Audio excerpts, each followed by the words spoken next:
Welcome back, year 10s, 9s, 10s, just remembering everything we've been looking at so far.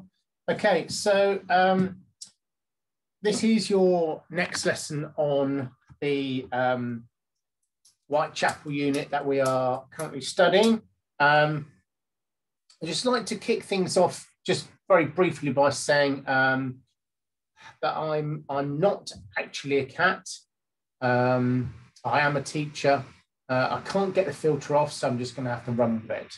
Okay.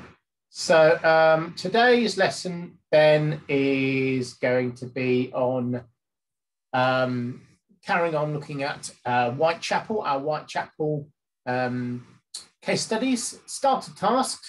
Okay, we've got some questions here. You might know the answer to some of these.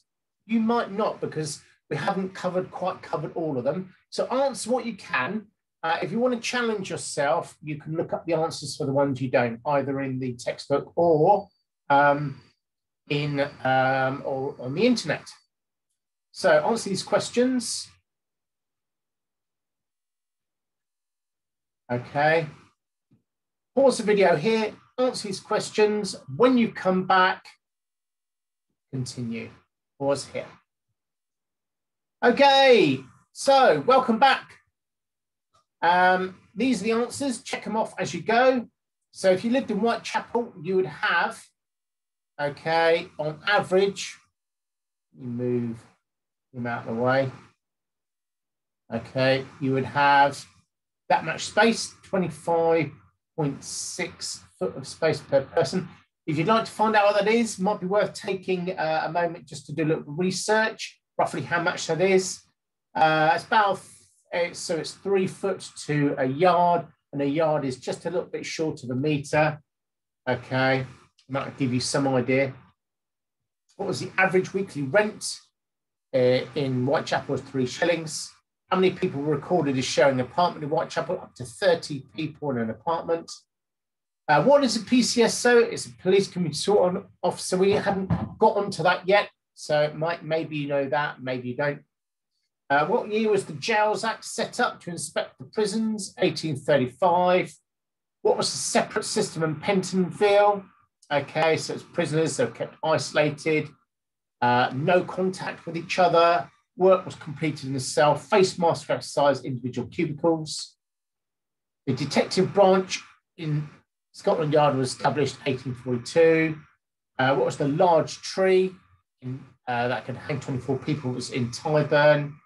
And so who were the night watchmen? So they patrolled the street nights to catch criminals in the act. So a little bit of a sort of a refresher on what we've covered so far, and also looking forward to some of the bits we're going to be looking at in the future. Having executions, 1868, they were stopped.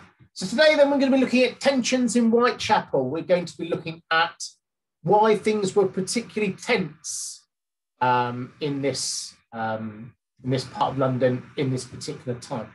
So we've got some key learning objectives today: describing tensions, explaining key changes, and evaluating concepts. Okay, right. So start off then. We have got some key phrases, key terms. As is always the case, make sure you write them down. So we've got pogrom, okay, anarchy, socialist, and capitalist. Okay.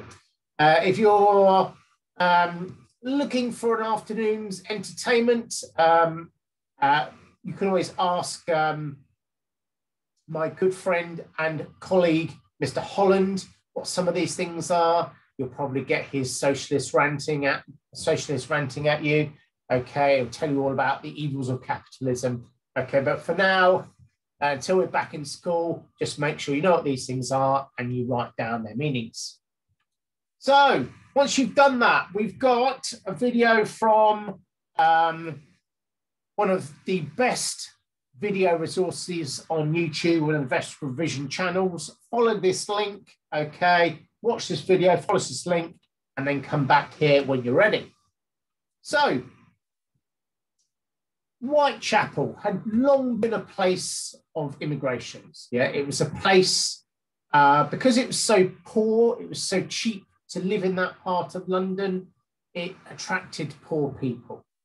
Okay, so primarily, chiefly Irish and Jewish immigrants.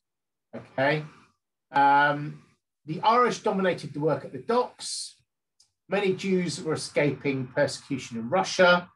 Okay, but you know, both Irish and particularly Jewish immigrants faced language and cultural difficulties and issues.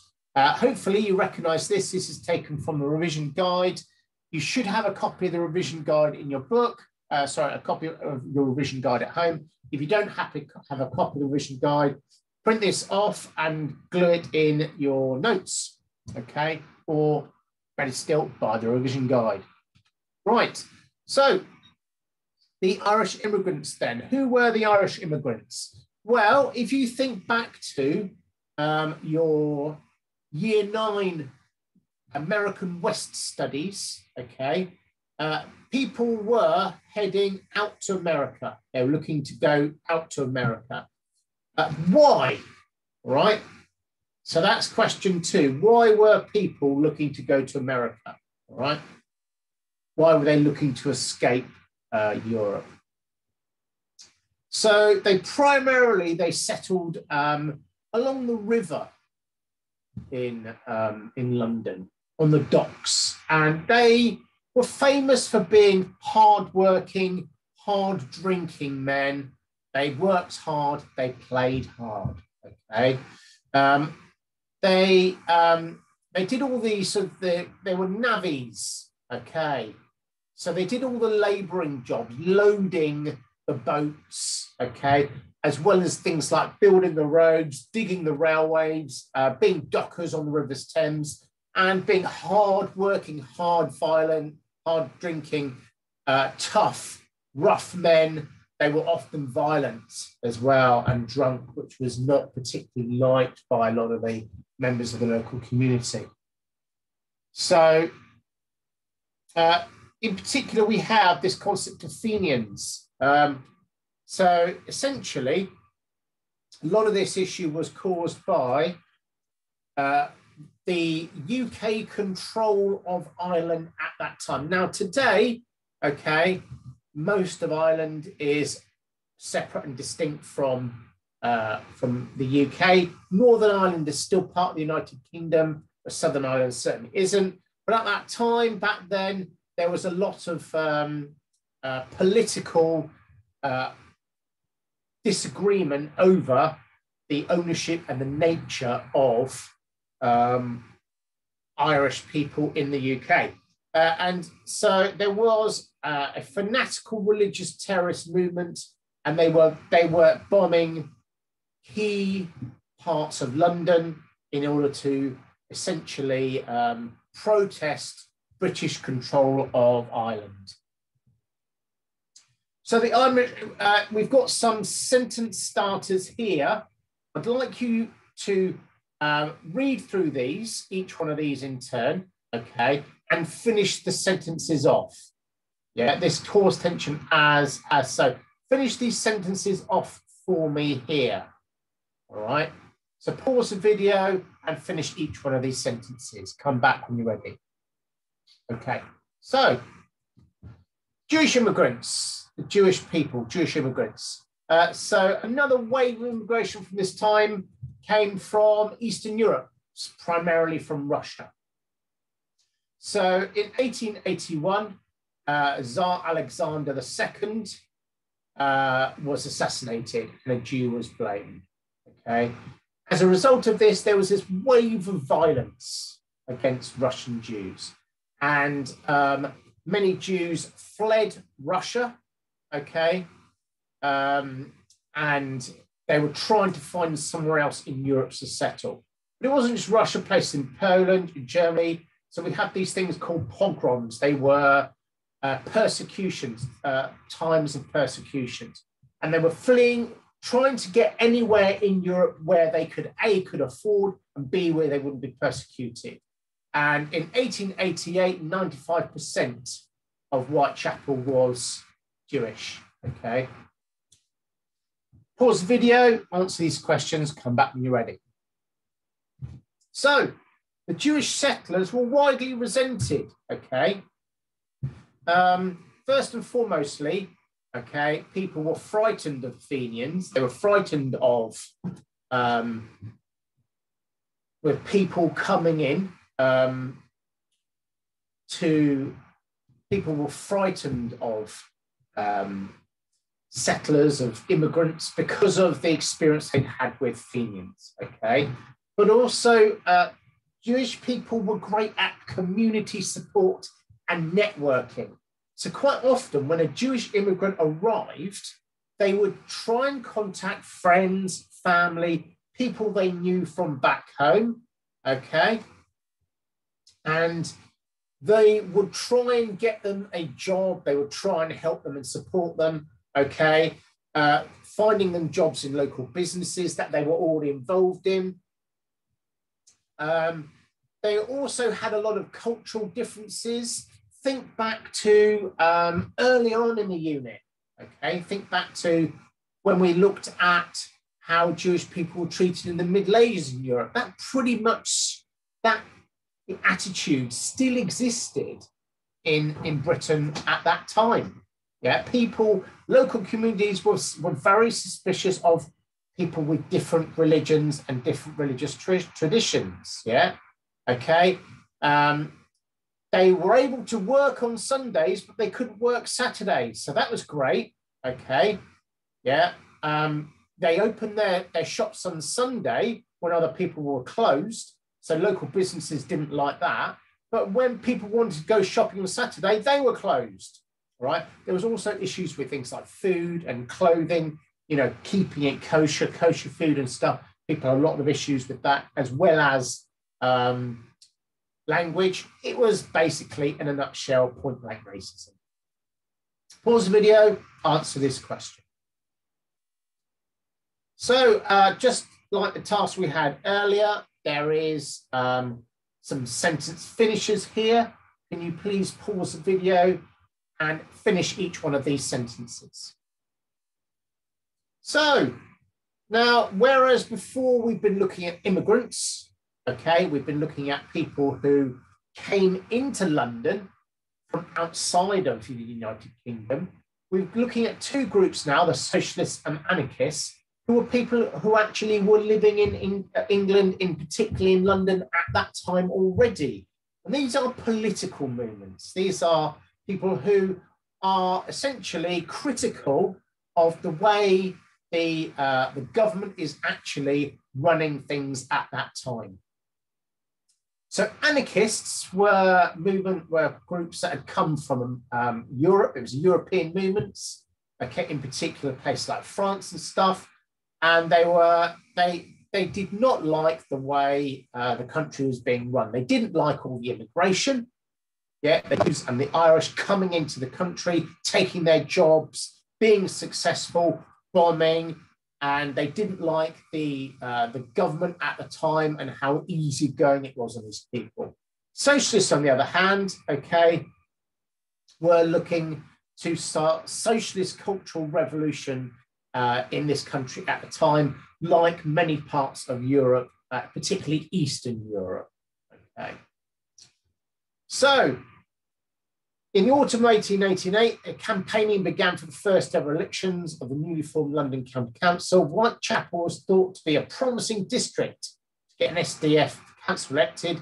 The Socialists hoped to show up the incompetence of the present government by highlighting the stupidity of the police. Okay. So read back through these two particular slides, pause the video and answer these questions, please. Okay.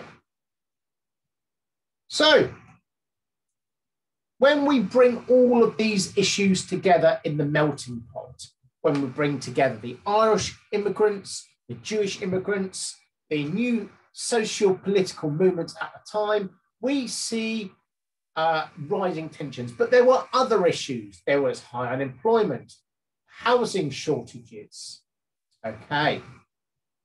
There were sweatshop conditions issues as well, okay. Problems with language. tensions between the local population and immigrant populations, racism, distrust of the police, okay, a whole load. It was a massive melting pot of hatred, really. Hatred and intolerance to everybody, okay? Have a read through source D here. There is no feeling against these foreigners as foreigners. The Jewish foreigners work in our trade, okay, for 16 to 18 hours a day, and the consequence is that they make a lot of cheap and nasty stuff that destroys the market and injures stuff. This Jewish labourers caused the defeat of English workmen in their battle to obtain higher wages, shamelessly backlegging during disputes, working during strikes, taking work at any prices. Okay. So, you know, there was, on top of the poor sanitation, the overcrowding, unemployment, the pollution, all the issues, think back to last lesson on housing in Whitechapel, whereas all these rising tensions as well. We've got some key terms here. Make sure you know what these key terms mean. Let me move my face out of the way. Anti-Semitic, sensationalist, satirical, and stereotyping. Okay, so we start to see conflict in always high and rundown mixed race areas. Okay, so when the Ripper murderers come along, right? Okay, sensationalism starts to look for scapegoats and stereotypes. They're looking for people to pin this on. And since the murders were so violent and vile and horrific, people were thinking, oh, no, this couldn't possibly be an Englishman, okay, who is respectful and upstanding an individual. It must be a Jew, it must be an Irishman, because they are the kind of scummy people we like to hate, okay. And of course, there was immense amounts of blame upon the poor issues of police as well, or policing in Whitechapel. So we've got some source work is the key to this unit here. The exam will feature lots and lots of source work. So this lesson, over the next couple of lessons, are going to feature lots of working with sources. Study these three sources, okay, B, D, and F, and answer this question below. Pause the video, come back when you're ready. Okay, and this source E, study this one and answer this question. What do you think the main superintendency cause is? Pause, come back when you're ready. So, rise of socialism as anarchism. Okay, we've got very much kind of a summary of all the various different issues going on in here. Okay, helping us to actually refer back to some of the lesson objectives that we looked at the start. Okay, a good idea, you could turn this into a spider diagram, mind mappy kind of thing. Good idea to get these written down as a spider diagram or mind map in your books. Okay, so a bit of a practice task for us to have a go at working at here. Yeah, okay. So we've got a question I'd like you to answer, okay? And using this two-sided structure, 1 and 2, okay? And using some sentence starters 2 down here. Have a go at answering this question, some practices for you here. Pause the video, have a go. So you've now got a choice. So this is an opportunity kind of a little bit for differentiation between different abilities. So you can either describe 2 features of tensions that existed between groups in Whitechapel, or 2 features of tensions that existed between the Jewish immigrants and the locals of Whitechapel. Okay, pause the video, answer these questions, come back when you're ready. Okay, in summary then, okay, in summary.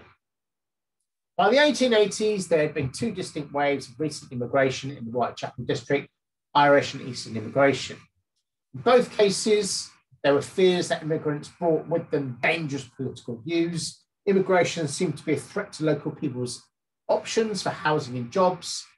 Immigrant groups were likely to be stereotyped as dangerous criminals. Okay, as is always the case, we've got checkpoint strengthen and challenge questions. Pause the video, complete these, come back when you're ready. Okay, and to wind things up then, we've got an 8-mark question, practice essay question here.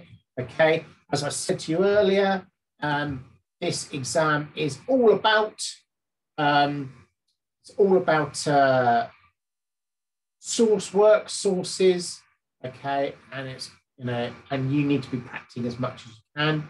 So the question is, how useful are sources A and B for an inquiry into the problems facing immigrants in the Whitechapel area? Explain your answer using sources A and B and your own knowledge. 8 marks, 8 minutes. It shouldn't take you more than 10 minutes tops to complete this too. Okay, so we've got sources A and B here, A there, okay, and B there. We've got some tips in the middle to help us complete these. Okay, pause the video, take 10 minutes, come back when you're ready. Okay, next task then. All right, study source B. You should all be quite familiar with source B. It's a 4-mark question. It shouldn't take you more than about 4-5 minutes to complete this. Okay, answer this question. How could you follow up source B to find out more about the problems facing immigrants in the Whitechapel area? Okay, and there is in fact actually like a little mini checklist down the side here. Okay, quite simply fill this in as you go. Write these questions in your book, give yourself a couple of lines of each in and fill them in when you're done. Finally, ladies and gents, okay, don't peer assess, personally assess, okay. Yeah, obviously we're not in class at the moment. If we were, if you want to, by all means, if you know somebody else that you work with, that you can have a little Zoom with one of your friends in class, okay, you can do that. All right, you can do like a little Zoom, or maybe get a family member or a friend or somebody like this to help you with it, okay, to go back and assess the progress that you made on the 8-mark question, okay. And check plenary, check your progress for today's lesson. What kind of a grade are you looking to achieve? Okay, all right. Depending on your kind of grade you're looking for, you should be able to actually achieve these things in ascending order. Okay, right. Thanks very much for your time today. Okay, and I hope you've enjoyed the session, and I shall see you next week.